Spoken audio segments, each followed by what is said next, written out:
ദക്ഷിണ നൽകി മദ്യം വാങ്ങൽ. നാളുകൾക്ക് ശേഷം പൊൻകുന്നത്ത് ബിവറേജസ് ഔട്ട്ലെറ്റ് വീണ്ടും തുറന്നപ്പോഴാണ് ആദ്യം മദ്യം വാങ്ങാനെത്തിയ ആൾ ബിവറേജിലെ ഉദ്യോഗസ്ഥന് ദക്ഷിണയായി പണം നൽകിയത്. അടയ്ക്കായ്ക്കൊപ്പമായിരുന്നു പണം കൂടി വച്ച് നൽകിയത്.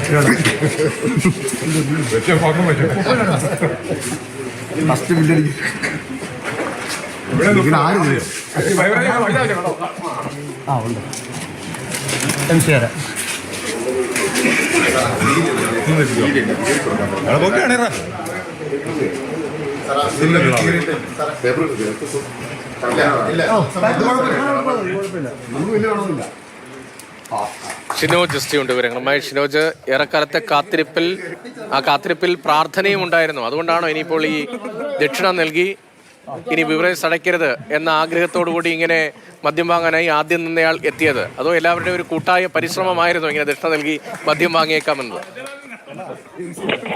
സതീഷ്, വളരെ രസകരമായിട്ടുള്ള സംഭവമാണ്. അതായത് ഏകദേശം ഒരു വർഷം മുൻപാണ് ഈ പൊൻകുന്നത്ത് ബിവറേജ് ഔട്ട്ലെറ്റ് അത് ചില സാങ്കേതിക കാരണങ്ങൾ കൊണ്ട് പൂട്ടുന്നത്. തുടർന്ന് ഇന്നാണ് ഇത്തരത്തിൽ ഈ ബിവറേജിന്റെ ഉദ്ഘാടനം, അതായത് ബിവറേജ് തുറന്ന് പ്രവർത്തിക്കുന്നത് ഇന്നാണ്. അങ്ങനെ ആദ്യം ഇത്തരത്തിൽ മദ്യം വാങ്ങാൻ എത്തിയ ആളാണ്, അതായത് പൊൻകുന്ന സ്വദേശി എന്നാണ്, രഞ്ജു എന്നാണ് പേര്, പൊൻകുന്ന സ്വദേശിയാണ്. അദ്ദേഹം ഇത്തരത്തിൽ മദ്യം വാങ്ങാൻ എത്തിയപ്പോഴാണ് ഈ ദക്ഷിണയ്ക്ക്, അതായത് അടയ്ക്കൊപ്പം ഇത്തരത്തിൽ പണവും കൂടി വെറ്റിലയിൽ വെച്ച് ഇത്തരത്തിൽ നൽകിയത്. എന്തായാലും അദ്ദേഹം തന്നെ അത് വീഡിയോ ഒക്കെ പകർത്തി സമൂഹ മാധ്യമങ്ങളൊക്കെ തന്നെ ഇപ്പോൾ പ്രചരിപ്പിക്കുന്നുണ്ട്.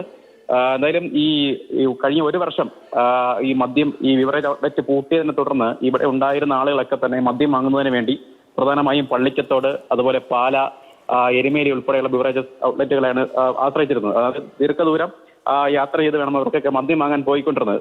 അങ്ങനെ അവരുടെയൊക്കെ ഒരു പ്രാർത്ഥന കൂടിയാണ്. കാരണം ഇത്തരത്തിൽ ഈ ഔട്ട്ലെറ്റ് തുറക്കണമെന്നത് അവരുടെ ഇത്തരത്തിലുള്ള ഒരു പ്രാർത്ഥന ഉണ്ടായിരുന്നു. ആ പ്രാർത്ഥനയാണ് ഇപ്പോൾ ഫലം കണ്ടിരിക്കുന്നത്. അതിന്റെ കൂടി ഒരു സന്തോഷത്തിലാണ് ഇപ്പോൾ ഈ ഒരു ദൃശ്യങ്ങൾ ഇപ്പോൾ മുന്നിലേക്ക് എത്തുന്നത്. അടയ്ക്കൊപ്പം ദക്ഷിണ നൽകിയാണ് ഇപ്പോൾ മദ്യം വാങ്ങിയിരിക്കുന്നത്. ശരി, ഷിനോജാണ് വിവരങ്ങൾ നൽകിയത്.